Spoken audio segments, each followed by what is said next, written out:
یعنی کہ روزوں میں ایک تو افطاری کا اپنا ہوتا ہے کہ ایک فریضہ آپ نے ادا کرنا ہے, ایک افطاری پہ وہ ایک جمگٹھا سا لوگوں کا اکٹھے ہونا.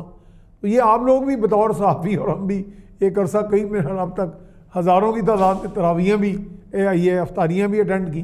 تو یہ کلچر کا بھی حصہ ہے. لیکن جب آپ اوپر سے لوگ پھر بھی جب آپ کا لیڈر ایک کنفیوزنگ سگنل دیتا ہے تو لوگ چونکہ سمبولیکلی سوچتے ہیں, یعنی یہاں پہ یہ تصور ہے کہ یہ بیماری ہے بھی اور شاید نہیں بھی ہے. جی یہ جو لاک ڈاؤن یہ شاید 9 مئی کو ختم ہو جائے گی. جی جی جی. اور 9 مئی کا اب دیکھیں نا, یہ جو 9 مئی کا تصور ہے اور ایک ماٹھا سا لاک ڈاؤن کا جو تصور ہے, وہ کہتے ہیں کہ جناب یہ کوئی چیز ضرور ہے لیکن کوئی اتنی سنجیدہ نہیں کہ جس میں کوئی قومی پالیسی آئے, کوئی بڑی واضح قسم کی جامع پالیسی بن جائے یا لوگوں کو ایک پورا متبادل پلان دے دیا جائے امریکی پاگل نے of living of doing business.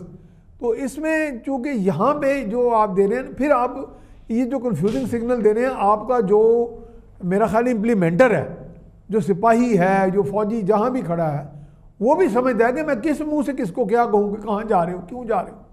یعنی کہ وہ بھی یہ سمجھ رہا ہے کہ جناب ہاں انہوں نے کہا جی لوگوں کو روکنا ہے, پوچھنا ہے اور جانے بھی دینا ہے.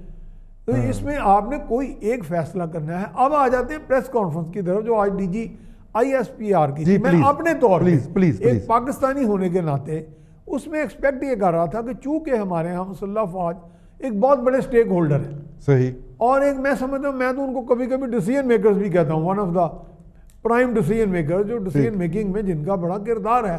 صحیح. یہاں پہ کوئی ایسی بات کی جاتی یا اتنی بڑی کانفرنس ہوئی کہ جس میں پتہ چلتا کہ جو کنفیوژن ہماری سول سائٹ پہ پایا جا رہا ہے وہ ایک اتنے بڑے سٹیک ہولڈر نے وہاں پہ کنفیوژن دور کر دیا ہے اور کہہ دیا کہ جناب آپ جس طرح بھی کریں گے, اچھا فیصلے کریں گے, ایک اجتماعی پالیسی بنائیں اور پرماننٹ پالیسی بنائیں, لوگوں کو ایک پوری گائیڈ لائن دیں. ٹھیک ہے. اس میں جہاں میں ہم اگر سیلاب میں آگے آپ کی ہیلپ کر سکتے ہیں تو ہم کرونا کے آؤٹ بریک میں بھی کریں گے ہیلپ.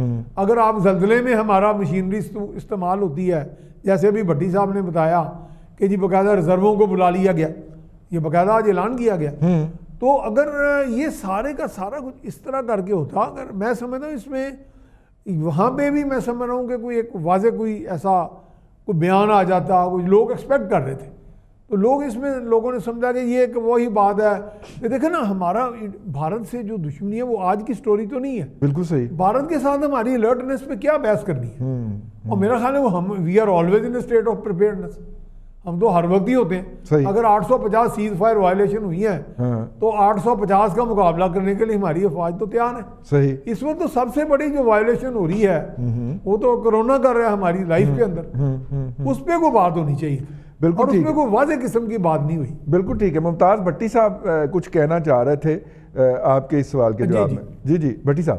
3 چیزیں. ایک تو واضح جو سیف الرحمان صاحب نے بات کی ہے, نمبر 1 کہ فوج کا یہ جو فیصلہ تھا کہ تمام اس وقت جو پاک فوج ہے وہ ساری کی ساری گورنمنٹ کے ڈسپوزل کے اوپر ہے, اس وبا سے نپٹنے کے لیے جہاں چاہیں ان کو استعمال کر سکتے ہیں. نمبر 2 اسمارٹ لاک ڈاؤن کے جو حکومتی احکامات ہیں اس میں ٹیسٹ ٹریس کوارنٹائن جو اسٹریٹجی ہے اس میں بھی آپ کی فوج جو ہے وہ کر رہی ہے. اچھا, پھر اس میں جو اور ہاٹ سپاٹ ہیں, ہاٹ سپاٹ کو ہی فوج اور قانون نافذ کرنے والے ادارے جا کے جو ہے وہ بند کر رہے ہیں اور پھر ان کو نقل و حرکت کے لیے جو ہے بند کر دیا جاتا ہے. تفتان میں 600 افراد کے لیے پری فیب جو ہے وہ بنایا گیا ہے, کوارنٹائن فیسلٹی نیا تعمیر کیا گیا. یہ تورخم بارڈر پہ 300 افراد کے لیے بنایا گیا ہے, چمن پہ 300 افراد کے لیے بنایا گیا ہے, 900 افراد کے لیے خیمہ بستی جو ہے وہ پاکستان ریلوے نے فراہم کی ہے اور یہ فوج کے اس میں چل رہی ہے. پاکستان ایئر فورس اور نیوی جو ہے اس نے PAF نے چائنا سے 6 سارٹیز یعنی جہازوں کے ذریعے 77 ٹن امدادی سامان جو ہے میڈیکل اکوپمنٹ کا اور ادویات جو شامل ہیں وہ پاکستان پہنچائی ہیں. ڈومیسٹک ریلیف کے لیے جو ہے وہ 17 فلائٹس ایئر فورس کی جو ہے وہ مختلف علاقوں میں پہنچائی گئی ہیں. اسی طرح گلگت بلتستان سے 149 لوگ جو پھنسے ہوئے تھے ان کو نکالا گیا ہے بلوچستان سے, اور پاک بحریہ بھی بلوچستان اور سندھ کے کوسٹل اور کریکس کے اوپر جو ہے ایریاز کے اوپر مستحق افراد کے اندر راشن اور پیکٹس تقسیم کر رہی ہے. تو فوج نے اپنی پوری ڈیٹیل, یہ اصل میں صرف پریس کانفرنس کا وہ حصہ چلا ہے جو کہ جس میں مین ڈیسیجنز تھے. باقی یہ ایک ڈیٹیلڈ پوری جو کانفرنس تھی اس کی پوری ایک ڈیٹیل ہے جس میں اور بھی ہے میرے پاس، لیکن تھینک یو فار انفارمنگ. چلیے ٹھیک ہے بھٹی صاحب. ارسلان بھٹی صاحب، ایک تو ہم آج سے خالد محمود رسول صاحب کے پورے گھر کی سیر کر رہے ہیں، اور کیونکہ تو دوسرا جو ہے وہ ہمیں بتائیے گا، آپ مارکیٹ گئے تھے، کیا نظر آیا آپ کو؟ ایک تو یہ بتائیے گا مجھے، کیونکہ میں بھی مارکیٹ سے ہو کے آیا ہوں. جس علاقے میں تھا جو ہے لاہور کے شمالی علاقے میں، وہاں پہ میں یہ دیکھ رہا تھا کہ الیکٹرانکس کی، موبائل کی، یہ والی دکانیں جن کا کھولنے کی اجازت کا کہیں ذکر ہی نہیں تھا، وہ بھی کھلی ہوئی تھیں. اور اب شام کو تقریباً کوئی 4 بجے کے قریب وہاں پہ پولیس آ کے ان کو بند کروا رہی تھی. اور آپ کو پتہ ہے جب پولیس کا انٹریکشن ہوتا ہے ٹریڈر کے ساتھ تو پولیس کی باتیں جو ہیں وہ کتنی کھلی ہوتی ہیں، آپ سمجھتے ہیں نا میری بات. تو وہاں پہ تو میں نے یہ منظر دیکھا کہ وہ نیم کھلا اور نیم بند والا معاملہ تھا. آپ نے کیا دیکھا سر؟ رئی صاحب دیکھیں، میں کینٹ سے چلا، بھٹا چوک سے آپ برکی روڈ لگا لیں، برکی روڈ، پھر بیدیاں روڈ، پھر آگے بھٹا چوک، پھر ڈیفینس، اس کے بعد گلبرگ آ جائیں، یہ مکہ کالونی دیکھ لیں. مجھے تو یہاں پہ سوائے لوگوں کے سامان کم تھا، لوگ زیادہ تھے اور کندھے سے کندھا ٹکرا کے چل رہے تھے. گاڑی کا بمپر ٹو بمپر رش تھا. مجھے تو سمجھ نہیں آئی کہ لوگ کیا رہے ہیں. کون سا لاک ڈاؤن حکومت نے جزوی دیا یا لاک ڈاؤن دیا ہے؟ مقابلہ ہو رہا ہے رئیس صاحب صحت اور بھوک کے درمیان. میں تو اس بات پہ حیران ہوں کہ نہ ہمیں اپنی صحت کا خیال ہے، نہ ہمیں بھوک کا خیال ہے. اگر آپ نے 1 روٹی کھانی ہے تو آپ 1 روٹی کا سامان یا 2 روٹی کا سامان لے لیں. آپ 6-10 روٹیاں اکٹھی کر کے کیا کریں گے؟ آپ کو کیا گارنٹی ہے کہ آپ نے کل وہ 10 روٹیاں یا 9 روٹیاں جو باقی بچی ہیں وہ کھا سکیں گے؟ آپ کوئی گارنٹی نہیں ہے اس چیز کی. تو ہم ایک دم پینک بائنگ ہے. اس کے بعد رمضان کے اوپر جو مہنگائی ہے، جو 250-250 یا 300-350 روپے میں اچھی کھجور ملتی تھی وہ 600 سے 800 روپے پہ چلی گئی. جو ذرا اس سے مہنگی کھجور تھی جو 500-600 روپے کلو ملتی تھی وہ چلی گئی 1000-1200 روپے پہ. کہنے کو ہم مسلمان ہیں، کلمہ گو ہیں، اور کلمہ بھی ہم اپنے نبی کا پڑھتے ہیں. مجھے تو آج بڑی حیرانی ہوئی. میں نے وہاں کھجور کی ایک ریڑھی پہ میں کھڑا ہوا تو میں نے اسے تقریباً آتے جاتے وہ نظر آ جاتا ہے جب میں دفتر سے نکلتا ہوں، تو میں نے اس سے صرف یہ پوچھا، میں نے کہا جی کھجور؟ کہتا جی کل ریٹ تھا دسیا سی تسی لئی نہیں. میں نے کہا کل کیا تم نے مجھے بتایا؟ کہتا جی 230 روپے تھا کیا سی للو کلو. 230 روپے کلو. اچھا. وہ دوسری کھجور تھی سادی، کوئی مہنگی کھجور نہیں تھی. 230 کی کلو. میں نے کہا آج؟ کہتا جی 480 روپے کلو دیا گا. میں نے کہا یہ وہی کھجور ہے نا جو کل یہیں پڑی تھی. تو آج 24 گھنٹے میں. کہتا جی بس ہن روزے آ گئے نے، اللہ نے کیا کہ اللہ کو منگو، میرے کو منگو میں دیاں گا. تو اسی تاڑے کو مانگ کے ہی کام چلانا ہے نا. ایک وہ ہو گیا. دوسرا لاک ڈاؤن کدھر ہے، کدھر گیا، کوئی پتہ نہیں ہے. اب ہر وہ دکان، ایون جو سیلونز ہیں انہوں نے شٹر نیچے کی ہیں، اندر اے سی آن کی ہیں، اپنا کام کر رہے ہیں. وہ ایک بندہ وہ اس میں سے سوراخ میں سے دیکھتا ہے کہ باہر کوئی نہیں ہے، شٹر اوپر کرتے ہیں، 2 بندے نکال 3 بندے نکال کے 3 بندے نئے اندر لے جاتے ہیں. اب مجھے بتائیں کیا وہ جو عارف لوہار کا جو چمٹا ہے اس سے اس کی وہ ٹرمنگ کر رہے ہیں بالوں کی، کہ دور سے کر رہے ہیں ہاتھ لگا کے؟ کیسے ممکن ہے؟ سینیٹری والے سارے کھل گئے آپ کے، سارا مارکیٹیں کھل گئی. غور نہیں کیا پی ایس ایل کے گانے میں عارف لوہار نے آگے پوری قوم سے پوچھا تھا تیار ہو؟ وہ تیار ہو گئے، چمٹا بجانے کا ہی پوچھ رہے تھے. اب اس کے بعد آپ مجھے بتائیے کہ جو خالد محمود رسول صاحب بار بار بات کر رہے ہیں پیچ ورک کی. دیکھیں پیچ ورک جو تھوڑا ہو نا، 1-آدھے کلومیٹر پہ تو کام کر جاتا ہے. جب آپ پوری موٹر وے پہ پیچ ورک کر دیں گے تو موٹر وے آپ کو پوری نہیں بنانی پڑتی، وہ نہیں بنا کرتی. یہ ہم وہ پرانے زمانے میں چھوٹے ہوتے ہیں. اگر اس پیچ ورک کی کاسٹ بھی زیادہ ہوگی. ابھی ہم بریک پہ جا رہے ہیں اور بریک سے جب واپس آئیں گے تو اسی موضوع پہ دوبارہ گفتگو جاری رہے گی. پروگرام میں فی الحال وقفہ.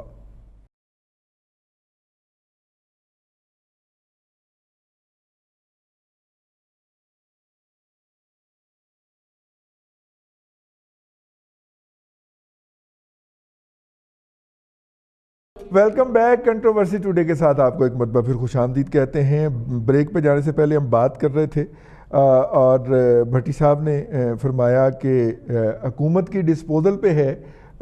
میں خالد محمود رسول صاحب سے لینا چاہ رہا ہوں اس پہ کہ حکومت کی ڈسپوزل پہ ہے جی. پاک فوج نے اپنے جو ریسورسز ہیں وہ رکھ دی ہیں کہ حکومت جو کر لے. اب خالد صاحب حکومت کے پاس تو 8 لاکھ ٹائیگر، 8 لاکھ سے زیادہ ہی ہیں ٹائیگر ہے، اور پہلے وہ ٹائیگرز کو تو استعمال کرے نا، اور جب وہ استعمال کر لے گی تو فوج کو بھی پوچھ لے گی، ان سے تو ٹائیگرز بیچارے استعمال نہیں ہو رہے، وہ بھی صحیح پراپر جگہوں پہ انسٹال نہیں کیے جا رہے، تو وہ فوج کو استعمال کیا کرے گی؟ گوئنگ فارورڈ آپ کو ایک لیک آف کوارڈینیشن نظر نہیں آتا خالد صاحب اس موقع کے اوپر؟ Lack of planning, lack of vision, lack of coordination. جی کافی حد تک واضح ہے وہ لیک آف کوارڈینیشن اور لیک آف جو آپ کو آواز آ رہی میری؟ جی جی جی بالکل آ رہی ہے، بولیے آپ. اوکے. اب جو لیک آف کوارڈینیشن کا تو آپ سب سے بڑا دلچسپ مظاہرہ دیکھیے کہ پنجاب سب سے بڑا صوبہ جو اس وقت سب سے زیادہ افیکٹڈ ہے، اور لاہور جو اس کا شہر سب سے بڑا افیکٹڈ ہے. خیر سے آپ نے چوتھا چیف سیکرٹری جو ہے نا وہ 1.25 سال میں بدل دیا. ٹھیک ہے نا. اب چیف سیکرٹری وہ ہوتا ہے جو آپ کا بیسیکلی کمانڈر ان چیف ہے as far as civil force is concern. تو این اس عالم میں کہ جب یہ ساری پلاننگ ہو رہی ہے، ساری کوارڈینیشن ہو رہی ہے، تو اس سے نظر آتا ہے کہ کہیں نہ کہیں کوئی مسائل ہیں جس میں پرائرٹیز کسی اور طرف جا رہی ہے. اچھا جہاں تک وہ ٹائیگر فورس کا ہے، وہ کیونکہ اب ایک اس کا نام بھی بجائے خود جو ہے نا وہ ایک پولیٹیکل سلوگن کے طور پہ استعمال ہوا ہے، وہ بجائے خود کنٹروورسی ہوگی. دوسرے یہ کہ ایسی فورسز جو ہے نا وہ زمانہ امن میں بنا کرتی ہیں، ان کی ٹریننگ ہوتی ہے، ان کے اسٹرکچرز بنتے ہیں. یوں کھڑے پیر اعلان کرنے سے سستی سیاسی شہرت تو مل جاتی ہے، ویسے اس کی پریکٹیکلٹی نہیں آئے گی. اب آ جائیے دوسری بات جو آپ فوج کی بات کر رہے ہیں. فوج دیکھیں جی ہمارے ہاں اور پوری دنیا میں بھی یہ ہے، اور خاص طور پہ ہمارے ہاں ہمیں اپنے اس ادارے پہ فخر ہے کہ جب کبھی کوئی ملک میں ایسا مشکل وقت آیا، زلزلے کا آیا، کوئی آفت ایسی آئی، کوئی وبا ایسی آئی، تو فوج بطور ادارہ انہوں نے لوگوں کے دل جیتے. وہ فرنٹ لائن پہ آئے، انہوں نے صبح روز و شب کام کیا اور قربانیاں دی. پھر ہم نے یہ بھی دیکھا ہے کہ جب بھی وہ کوشش کرتے ہیں، بھلے یہ سمبولیکلی ہے لیکن بڑا اہم ہے، کہ وہ اپنی 1 دن کی تنخواہ، 2 دن کی تنخواہ، یا جیسے آج انہوں نے اعلان کیا ہے کہ انٹرنل سیکیورٹی الاؤنس جو ہے نا وہ ہم اس کو ڈونیٹ کرتے ہیں. تو یہ ان کی طرف سے ایک بہت اچھا سمبل ہے. جہاں تک کوارڈینیشن کا تعلق ہے، میرے خیال میں ایک بڑا اچھا سینسیبل فیصلہ ہو گیا ہمارے ہائر اپ کے درمیان میں بیٹھ کے کہ national command and operation centre جو ہے نا وہ ایک قائم کر دیا گیا. اور اس کا جو اس وقت سٹرکچر ہے اس میں ہماری جو سول انتظامیہ ہے، ہماری جو فوج کی انتظامیہ ہے، اور جو ہمارے صوبائی حکومتیں ہیں، ان ساروں کا کوارڈینیشن ہے. تو ایک اعتبار سے وہ ادارہ ہمیں کانفیڈنس دے رہا ہے، بھروسہ دے رہا ہے کہ چیزیں جو ہے نا وہ سیاسی طور پہ ہے وائر نہیں ہو رہی، لیکن وہاں جو بیٹھے ہوئے لوگ ہیں وہ کافی اس کو مائنیوٹلی دیکھ رہے ہیں. ڈیٹا ورک بھی ان کے پاس ہے. باقی کوارڈینیشن کے مسائل ڈیفینیٹلی ہیں، اس میں نہیں کہہ سکتے کہ نہیں ہے، لیکن میری بہت بڑی توقعات ہے، اور میرے خیال میں اس گئے گزرے وقت میں ہماری فوج نے اور ہمارے کچھ چند ایک جو سلجھے ہوئے سول کے اداروں کے لوگ تھے، انہوں نے یہ مہربانی کی کہ یہ national command and operation centre جو ہے نا یہ بنا دیا. اس کی وجہ سے اب ہماری جو کوارڈینیشن ہے وہ کافی حد تک بہتر ہے. کام اب جو خراب ہو رہے ہیں وہ یہ ہے کہ ہمیں میڈیا اٹینشن چاہیے. اب یہ کہ پرائم منسٹر کا سیمپل پرسوں لیا گیا کرونا وائرس سیمپل کے لیے، اب ٹرمپ کا بھی لیا گیا، باقی لوگوں کا بھی ہوا، تو کوئی ایسی انہونی نہیں، ان کا جو ترجمان ہے، جو اس کا میڈیکل کا ان کا ہے وہ بیان کرے. لیکن ہمارے زلفی صاحب کو زیادہ جلدی تھی میڈیا کے اوپر آنے کی. ان کے جو ڈاکٹر ہیں، پرسنل معالج ہیں ذاتی، ڈاکٹر فیصل، انہوں نے کہا کہ جی ہم تھوڑی دیر میں آپ کو بتلائیں گے. لیکن ڈاکٹر زلفی بخاری صاحب نے پہلے بتا دیا کہ جی نیگیٹو ہے. اللہ کرے نیگیٹو، ہمیں خوشی ہے نیگیٹو آیا. ملک کو اس وقت ان کی قیادت کی ضرورت ہے. لیکن کہنے کا یہ نہیں، جس اعتماد سے انہوں نے اناؤنس کیا مجھے لگا کہ وہ ڈاکٹر ہیں. ڈاکٹر بھی ہیں، مسنگ تھا ان کے ٹائٹل، ان کے ٹائٹل سے مسنگ تھا. کیونکہ دیکھیں جی اگر ان کا جو پرسنل معالج ہے، جو پرسنل معالج ہے ڈاکٹر فیصل، وہ تو ابھی تک رپورٹر مطلب رپورٹ بیچارہ پڑھ ہی نہیں پایا یا اس کا انتظار کر رہا تھا، تو یقیناً ان کے پاس کوئی نہ کوئی تو ایسی مطلب صلاحیت ہوگی نا کہ انہوں نے وہ رپورٹ پڑھ بھی لی، دیکھ بھی لی اور فٹافٹ میڈیا پہ بتا دیا. تو یہ جو چھوٹی چھوٹی باتوں کے اوپر میڈیا میں جو پوائنٹ سکورنگ ہے، یہ اس حکومت کا مین مسئلہ ہے. یہ اگر تھوڑی سی کم کر لیں، اتنا ہی وقت تقریباً کوارڈینیشن پہ لگائیں، اور اپنی جو پولیٹیکل ایمبیشنز ہے، بکرنگ ہے پولیٹیکل، اس کو ذرا تھوڑا سا پیچھے کر دیں، قوم پہ رحم کریں، تو میرے خیال میں چیزیں ابھی بھی ہم سارے مل جل کے اس مشکل وقت کا سامنا کر سکتے ہیں. جی ٹھیک ہے، ہمارے ساتھ رہیے گا. بھٹی صاحب، جب موجودہ سیٹ اپ پنجاب کے اندر آیا تھا تو آپ نے شاید مطلب آپ اس اسلام آباد والے بھٹی صاحب نے فرمایا تھا یا لاہور والے بھٹی صاحب نے، میں مکس کر رہا ہوں، کہ یہ جو سیٹ اپ ہے یہ اسپیشل مینڈیٹ لے کے آیا ہے to put the things right, تو وہ مینڈیٹ وڈرا ہو گیا جی نئے چیف سیکرٹری اور آئی جی صاحب کا؟ نہیں رضوان راضی صاحب، اگر آپ پچھلی 4 حکومتوں کا تواتر کے ساتھ جائزہ لیں، پہلے شوکت عزیز کی حکومت تھی، اس کے بعد پیپلز پارٹی کی، پھر پی ایم ایل این اور پھر یہ پی ٹی آئی کی، تو ڈیسیجن میکنگ کے اندر آپ کو شوکت عزیز کی حکومت جو ہے وہ بہت آگے نظر آتی ہے، اور انہوں نے بڑی کلیئرٹی کے ساتھ جو ہے وہ تمام معاملات کے اوپر ڈیسیجن کیے اور اس کے اوپر عمل درآمد بھی کروایا۔ نمبر 2 کے اوپر پیپلز پارٹی گورنمنٹ آتی ہے، غلط یا صحیح انہوں نے فیصلے بر وقت کیے اور اس کے اوپر عمل درآمد بھی کروایا۔ یہ جو نواز شریف صاحب کی گورنمنٹ تھی اور ان کی جو گورنمنٹ ہے، یہ بالکل ایک ہی طرح سے بیہیو کر رہے ہیں۔ نواز شریف صاحب جو ہے ان کا مسئلہ یہ تھا کہ وہ 4 مہینے کیبنٹ کی میٹنگ نہیں ہوتی تھی، تھریٹ کو، پرسیپشن کو فوری طور پہ وہ رسپونڈ نہیں کرتے تھے، اور ڈیسیجن میکنگ کے اندر ان کی کافی جو ہے اس دور کے اندر کافی جو ہے وہ رکاوٹیں نظر آتی تھی، یا تھوڑا لیزی پن نظر آتا تھا، چاہے ان کی ہیلتھ کی وجہ سے تھا یا کسی اور وجہ سے تھا۔ اب رہ گئی اس حکومت کی بات، سارا مینڈیٹ ہونے کے باوجود، جبکہ ان کو ہر طرف سے میڈیا سے بھی سپورٹ مل رہی تھی، اور فوج سے بھی مل رہی تھی، تمام اداروں کی طرف سے مل رہی تھی، عدلیہ کی طرف سے مل رہی تھی، یہ نہیں معلوم کہ یہ کیوں فیصلے نہیں کر پاتے اور فیصلہ کرنے میں اتنی تاخیر کرتے ہیں، اور پھر دونوں آپشن کھیلتے ہیں کہ اگر ایسے ہو گیا تو بھی ٹھیک ہے اور نہ ہوا تو بھی ٹھیک ہے۔ ایسا نہیں ہوتا۔ ایگزیکٹو دنیا بھر میں جہاں بھی لاک ڈاؤن ہوا ہے وہ ایگزیکٹو نے کروایا اور امپلیمنٹ کروایا۔ یہ ریڈی بان نے، حجام نے اور اس نے، دکاندار نے لاک ڈاؤن نہیں کرنا ہوتا۔ یہ پوری دنیا میں ایگزیکٹو اتھارٹی جو ہے وہ اس کو انتظامیہ کے ذریعے امپلیمنٹ کرتی ہے۔ ایسا نہیں ہوتا کہ خود بخود لوگ گھروں میں بیٹھ جائیں۔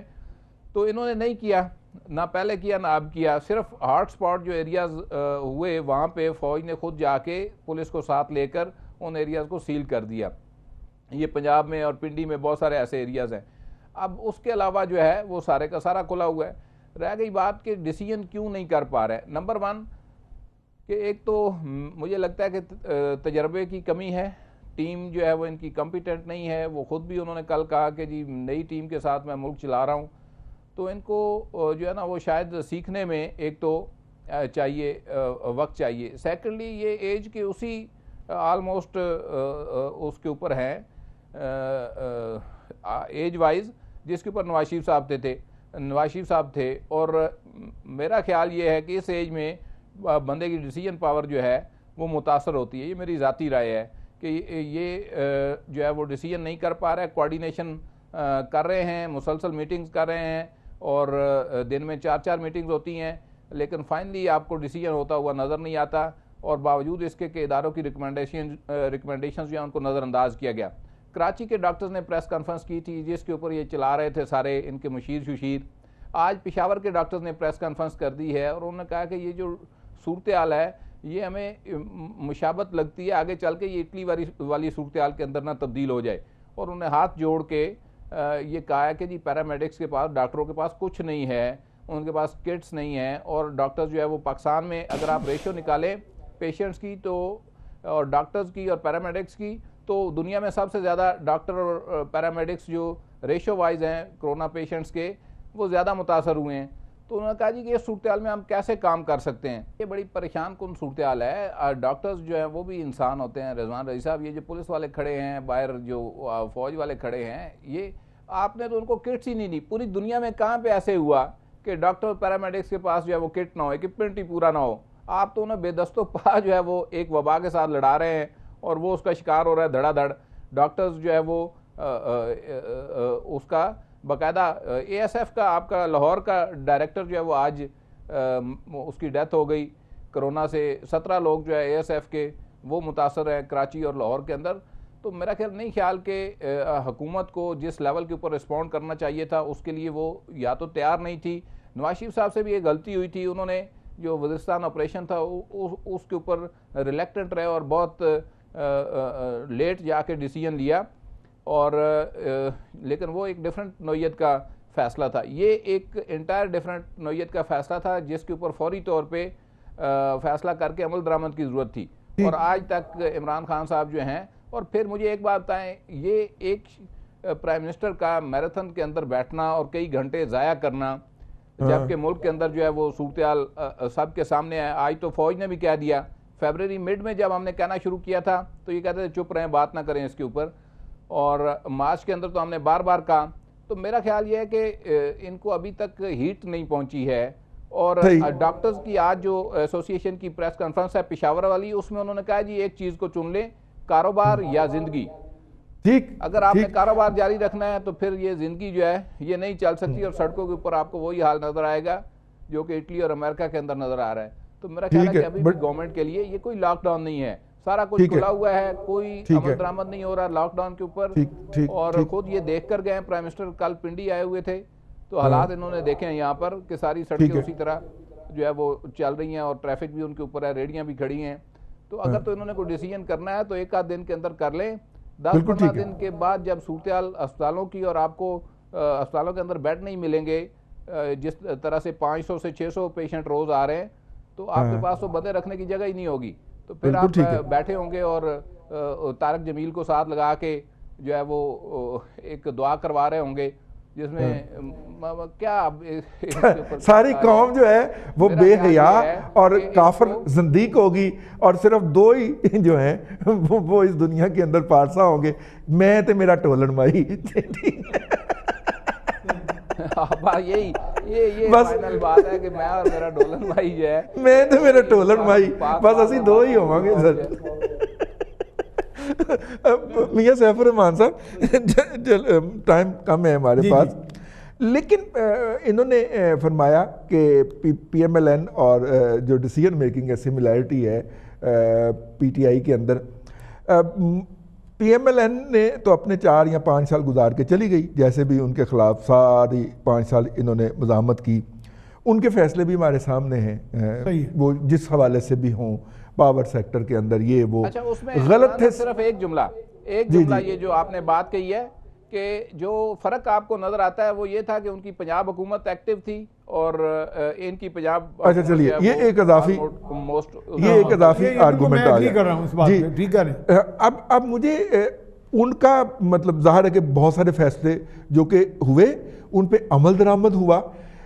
میں آپ کو چیلنج کر رہا ہوں، بلکہ میں آپ سے گزارش کر رہا ہوں میری رہنمائی کریں کہ اس حکومت نے کوئی ایک فیصلہ کیا ہو اور اس کا اطلاق کیا. نہیں دیکھیں، میں تو وہی کہہ رہا ہوں کہ 22 گز کا سٹارٹ لے دے رہے ہیں بٹی صاحب، کپتان صاحب. کیڑا کچھ کہہ رہے ہیں؟ انہوں نے ایک فیصلہ کیا تھا کہ کیبنٹ اور مشیر 50 رکھنے ہیں، انہوں نے رکھ لیے. چلیں جی، سوری جی، 54 مشیر تو پنجاب میں ہو گئے، تو وہ میں نے 50 فیڈرل کی بات. میرا ذاتی خیال ہے کہ دیکھیں انہوں نے پورا سسٹم ہی 22 سال کا وہ محنت کی بات کرتے ہیں نا جی، وہ کہتے ہیں کہ میں نے 22 سال کی محنت کے بعد یہ حکومت ملی. تو 22 سال میں تو کام ہی کوئی نہیں ہوا نا جی. بات تو یہ ہے کہ ہمیشہ اپوزیشن گورنمنٹ ان دی ویٹنگ ہوتی ہے، اس کے پاس متبادل پلان ہوتے ہیں، اس نے منصوبہ بندی کی ہوتی ہے، اس نے ڈیسیجن میکنگ کے کئی مراحل سے گزری ہوتی ہے. بھلے وہ mock decision making, shadow decision making ہو، شیڈو گورنمنٹ کی پلاننگ ہو، یہ تو دنیا بھر میں ہوتا ہے. یہاں پہ تو میرا خیال ہے کوئی سوائے مستیوں کے، خرمستیوں کے، یا پوائنٹ سکورنگ کے، یا لوگوں کو ان کا چہرہ بدنما طور پہ پیش کرنے کے، یہی ایک مڈ سلنگنگ کا ایک پروسیس میں سے گزرے. جب وہ سنجیدگی کے ساتھ یا کسی کے تعاون کے ساتھ یا کسی مینیورنگ یا مینیپولیشن کے نتیجے میں حکومت میں آ گئے تو ہتھا پیران دی پہ آئی، ہاتھ پیر بھول گئے، سمجھ ہی نہ آئی کہ کیسے کرنا ہے. کرونا سے پہلے کون سے کو بڑے 30 مار قسم کے کام ہو رہے تھے، کون سی ڈیسیجن میکنگ ہو رہی تھی، کون سی پلاننگ ہو رہی تھی. پیچ ورک تو تب بھی تھا، اور وہ واقعی بات ان کی صحیح ہے کہ موٹر وے کا پیچ ورک تھا. آج کسی ایک بلا سے گزرے ہیں، کوئی فور سائٹ نہیں ہے. گورننس میں دیکھیں تجربہ کم بھی ہو تو آپ کسی سے سیکھ سکتے ہیں، کوئی کمپیریٹیو انالیسس کر سکتے ہیں، لوگوں کا جو کامیاب ماڈل ہے ان کو اپنانے کی کوشش کر سکتے ہیں، ٹیم اچھی بنا سکتے ہیں. لیکن اگر آپ اوور کانفیڈنس سے باہر آئیں گے تو تب جب آپ نے کہا جی ٹھیک ہے کوئی ایشو آئے گا دیکھا جائے گا، ٹھیک ہے میں ہر چیز پہ مطلب قادر ہوں، میں ہر چیز کو اس سے ڈیل کرنا چاہتا ہوں، لاک ڈاؤن نہ ہوگا تب بھی ٹھیک ہے، بڑی اچھی بات کی ابھی انہوں نے، اور لاک ڈاؤن ہو جائے گا تب بھی ٹھیک ہے. یعنی ہر صورت میں، یعنی یہ جو آپ سگنلز کنوے کر رہے ہیں اس میں تو عوام کے اندر ایک میرا خیال ہے وہ جو ایک بالکل ہی ٹوٹلی بہرحال روی کی ایک صورتحال بن جائے گی. وہ سمجھیں گے کوئی بات ہی نہیں ہے. اب میں نے کئی لوگوں کو مذاق کرتے دیکھا، وہ کہتے ہیں کہ کرونا میں یہ خام خواہ کی افواہیں ہیں، یہ سازشیں ہیں، یہ حکومتوں کے مابین آپس میں لڑائیاں ہیں، یہ جو اسٹیٹ ٹو اسٹیٹ قسم کی سازشیں ہیں. یعنی اس کو بھی لوگ کانسپریسی تھیوری سے تعبیر کرنے لگ پڑے.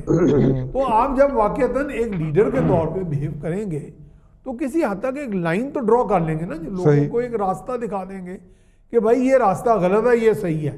اب آپ راستہ نہیں دکھا رہے، آپ کہہ رہے ہیں کہ ہم نے اس کے ساتھ جینا مرنا ہے, یہ ابھی بڑی دیر چلے گا, لیکن میرے پاس راستہ کوئی نہیں, اپنی آپے نبیڑ لو.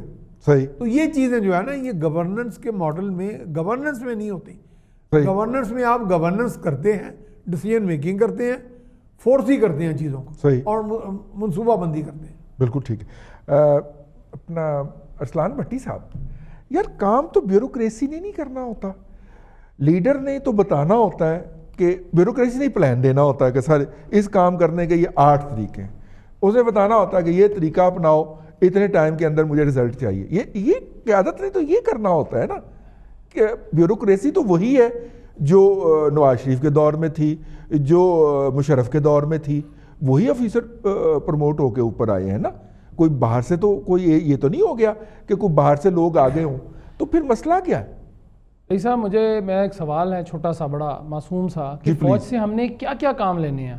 ناکے پہ لوگوں کو روکنا ہے, امن و امان ٹھیک کرانا ہے, ان کو بارڈر پہ لڑانا ہے, LOC کے اوپر بھارت کے سامنے ان کو کھڑا کرنا ہے, ہم نے بجلی چور پکڑنے ہیں, ہم نے گو سکول پکڑنے ہیں, یا ہم نے لاک ڈاؤن سے امپلیمنٹ کرانا ہے, یا ہم نے علاقے جو ٹارگیٹڈ علاقے ہیں ان کو ان سے بند کرانا ہے.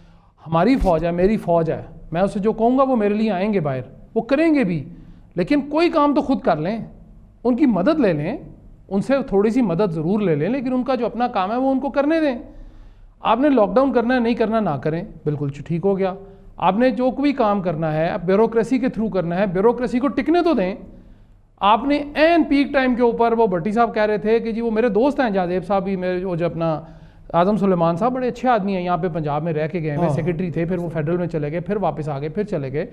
جواد رفیق ملک صاحب بھی اتنے ہی اچھے آدمی ہیں, بڑے اچھے بیوروکریٹ ہیں, کمشنر لاہور رہ گئے ہوئے ہیں, لاہور ڈویژن کے.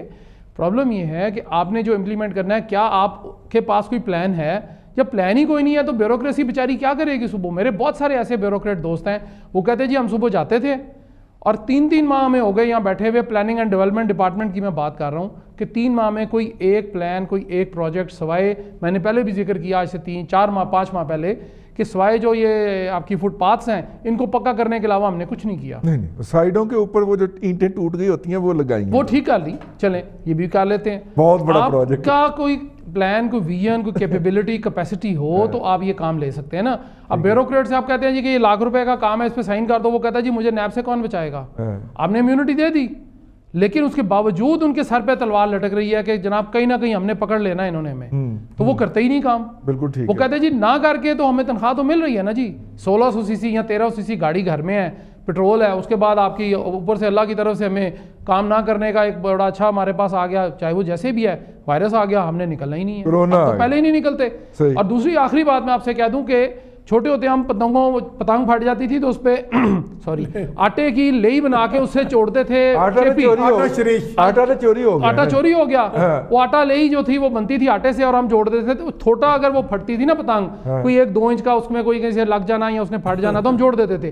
لیکن اگر ساری پتنگ ہی پھٹی ہوگی تو وہ نہیں جڑا کرتی. ہم چھوٹی اور آٹے کی لئی سے نہ مت جوڑیں, کوشش کریں کہ اپنا سارے جو وین ہے نا اس کو پھٹنے ہی نہ دیں, پتنگ کو وہ اٹکے ہی نہیں اگر وہ کہیں پہ, اور پھٹے گی نہیں تو ہوا میں اڑتی رہے گی, جس طرح پاکستان کا پرچم ہوا میں ہر وقت بلند رہتا ہے. جی واہ, کیا بات کر دی آپ نے ارسلان بھٹی صاحب, میاں سیف الرحمان صاحب. اس پہ تھوڑی سی ریسرچ کی ہے, جو مسئلہ جو سوال آپ نے کیا تھا نا پرائم منسٹر کے حوالے سے, ایک ڈیسیجن میکنگ کمزور ہے, سیکنڈلی اگر کوئی ڈیسیجن کر لیتے ہیں تو اعتبار نہیں کرتے. بندے کے پیچھے کوئی جس کو ٹارگٹ دیتے ہیں اس کے بندے کے پیچھے بندہ لگایا ہوتا ہے, اور سارے بندے ایک دوسرے کے پیچھے لگائے ہوئے ہیں, کام کے اوپر کوئی نہیں لگایا ہوا. جی ٹھیک ہے, آپ نے بندے کے پیچھے بندہ لگا دیا ہے, اس کے بعد تو پھر کوئی مزید لفظ بولنے کی گنجائش نہیں رہتی. آج کے پروگرام سے اتنا ہی, اگلے ہفتے آپ سے پھر ملاقات ہوگی. اپنا خیال رکھیے گا, اللہ حافظ.